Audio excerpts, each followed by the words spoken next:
Дорогие мои подписчики, доброе утро из далекой Якутии.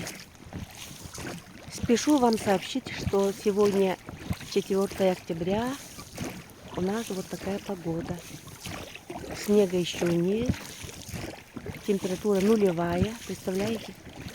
Это у нас самая холодная точка России.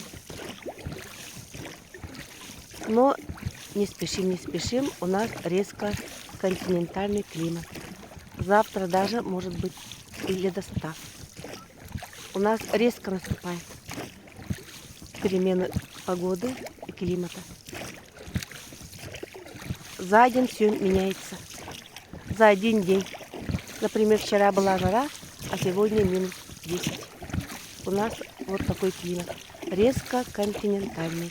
А сегодня у нас природа опять балует. Любит нас природа сегодня.